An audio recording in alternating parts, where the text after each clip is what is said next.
चुका है भगवान के दरबार से।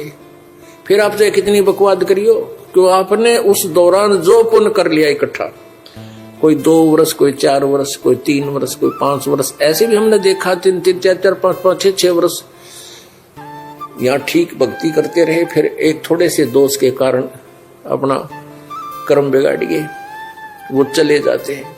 अब वो ये कहते हैं कि हमने कोई आपत्ति नहीं आई, 3 साल हो गए हमने नाम छोड़ दिया। अपना आत्मा ये सारा रहस्य जब आपका समझ में आ जाओगा, फिर ना ये बात आपके मुंह पाव है। अब जैसे आपने 2-3 वर्ष जो भी सत साधना की, वो पुण्य आपके डिपॉजिट हो गए। और ये कल आपको बताया था कि एक श्वास उस श्वास की कीमत कितनी है। सतनाम की, सतनाम पालड़ रंगोरी हो, 14 लोग चढ़ावे राम रंगोरी हो, 3 लोग पासिंग धरे रंगोरी हो, तो ना तुला तुलाया राम रंगोरी। तो उन्होंने मर्यादा में रहते हुए और सच्ची श्रद्धा इस दास में और भगवान में रखते हुए जो सत साधना, सच्चे नाम, वो नाम के जाप करे, धन या दान किया, तो वो पुण्य आपके इकट्ठे हो गए, वह कमाई बन गई। अब वो कमाई आपको हो सकता है 100 वर्ष भी ना समाप्त हो, और आप कति भक्ति भी ना करियो चाहे, और चाहे वो मंत्र जाप भी करते रहियो जो दास ने दे रखे, उन मंत्रों का फिर आपको कोई लाभ नहीं मिलेगा, क्योंकि आप का कनेक्शन कट चुका है। और आप ये सोच रहे हैं मैं गुरुजी के दर्शन करने भी नहीं जाता, सत्संग में भी नहीं जाता है, और ना कोई दान धर्म कर रहा हूं, मेरे ठाठ हो रहे हैं। वो तो पिछला स्टॉक है आपका, और जिस दिन वो स्टॉक खत्म होगा फिर दिखाओगे तेरी दुर्गति हुई। ऐसे देखे हमने जो 4-4 वर्ष नाम छोड़ गए थे, 4 वर्ष बाद आए और उनकी वह दुर्गति हो रही, फिर दोबारा नाम लिया, और 2-3 वर्ष तक उन पर कोई आपत्ति नहीं आई। तो पुण्यात्मा सारे पॉइंटों को समझ गए, इन सब केंद्र बिंदुओं पर आपने बार बार विचार करते रहना होगा। इसलिए सत्संग में बुलाया जाता है, आपको ये याद दिलाई जाती है।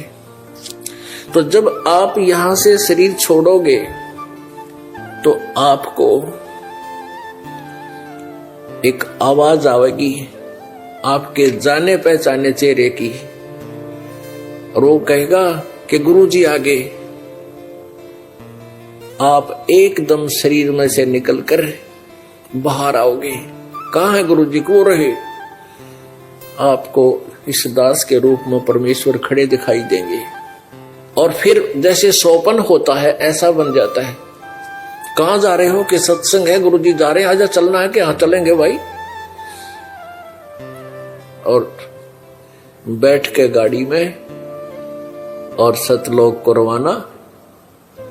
सतलोक में जाकर देखेंगे वहां तो कई दिन पाछे याद आओगे हम मर गए, कई दिन पाछे याद दिवाओगे कि देख वहां था तो उस गंध में, अब यहाँ कहाँ आ गए? सतलोक में आ गए पापा।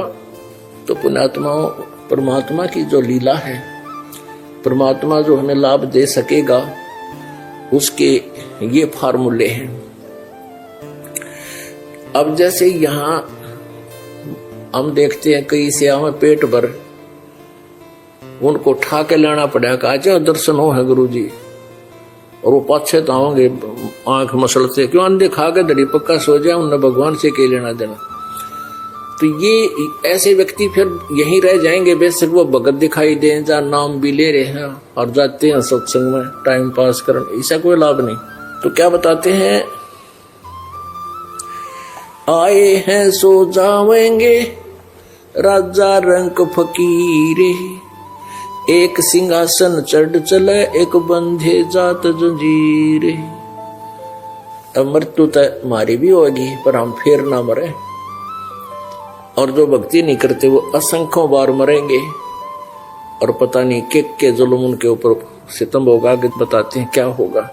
ये दम टूटे पिंडा फूटे लेखा दरगाह माही, उस दरगाह में मार पड़ेगी यम पकड़ेंगे बाही।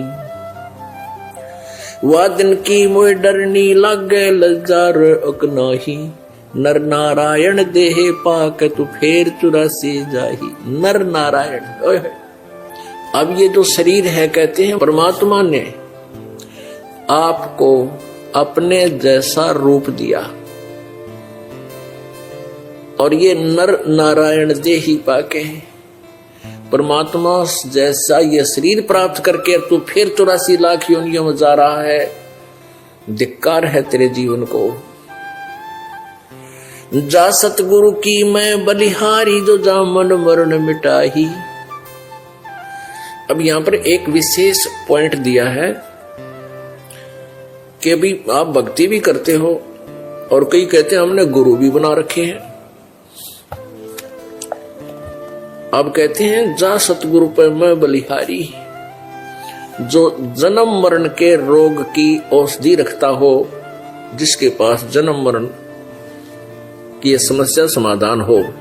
जा सतगुरु की मैं बलिहारी, जो जा मन मरण मिटाही। और फिर क्या बताते हैं, जब तेरी मृत्यु हो जाएगी उसके बाद क्या होगा। कुल परिवार तेरा सकल कबीला, मसलत एक ठराही। यानी कुल के लोग जंगल में ले जाके तो दिन न ठोक जराए। कुल परिवार तेरा सकल कबीला, मसलत एक ठराही। बांध पिंजड़ी आगे धर लिया, मरहट को ले जाही। अग्नि लगा दिया जब लंबा, फूक दिया उस ठाही। अब कुल के लोग सारे इकट्ठे हो गए, परिवार के आसपास के अपने लोग, कुल के सभी व्यक्ति, और मरते ही कहते उठाओ उठाओ चलो। और मरघट पे ले जाकर के शमशान घाट में फूक दिया। अब शरीर समाप्त कर दिया अपने हाथों, और जीवात्मा चली गई अपने कर्म आधार पर जहां भी उसने जाना है। अब पीछे फिर क्या ड्रामाबाजी शुरू होती है। अब कहते हैं पुराण उठा फिर पंडित आए, पीछे गरुड़ पढ़ाई। नर से तीतु पशुआ की जय, फिर गद्दा बैल बनाई। ये 56 भोग कहाँ मन बोरे की, ते कुरडी चरने जाई। अब क्या करते हैं, वैसे विशेषकर ये शहरी लोग या ब्राह्मण लोग या अन्य कुछ लोग क्या किया करते थे। हमने तो अपने परिवार कुल में कितने देखे नहीं है गरुड़ का पाठ कराते, लेकिन कुछ एक व्यक्ति अवश्य कराते थे, और पहले ज्यादा कराते होंगे। तो क्या करते हैं कि मरने वाला मर गया, फिर पंडित जी जो उनका कुल गुरु होता है वो आता है।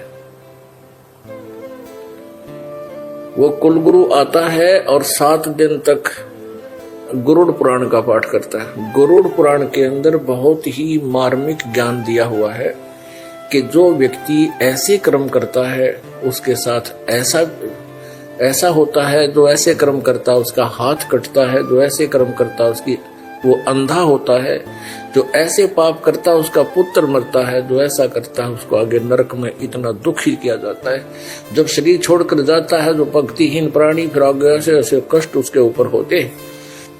तो परमात्मा कहते हैं कि मरने के बाद तो तुम गरुड़ पुराण पढ़ाओ उसके उपलक्ष्य में। वो गरुड़ पुराण तो उसको पहले पढ़ाना चाहिए था जिंदा जी, ताकि वो इन बातों को समझता और बुराई से बचता, पाप ना करता, शुभ कर्म करता, डर के चलता। और अब वो जा चुका है सारे कर्म फोड़ के, अब तुम गरुड़ पुराण का पाठ करवाने लग रहे हो। वो कितना गधा बन के बोरे ढोन लग जाएगा, वो जा चुके हैं और तुम गरुड़ पुराण का पाठ कर रहे हो। क्या बताते हैं, अग्नि लगा दिया जद लंबा, फूक दिया उस ठाही। प्राण उठा फिर पंडित आए, पीछे गरुड़ पढ़ाई। नर से तीतु पशुआ की जय, गद्दा बैल बनाई। ये 56 भोग कहाँ मन बोरे है, कित कुरडी चरने जाई। पुणात्माओं, वही बात है कि आप जी इतना ज्ञान सुनते हो और कुछ ही देर के बाद फिर वैसा ही हो जाता है स्वभाव। ये आपका दोष नहीं, यहाँ की व्यवस्था ये काल की हुई है। जैसे कितना ही गहरा पानी हो और स्वच्छ जल हो, उस पर भी काई आ जाती है, उसको हिलाते हैं तो स्वच्छ जल प्राप्त रहता है, हिलाना बंद करते ही वो फिर उसको ढक लेती है। ऐसे ही अब ये सत्संग के माध्यम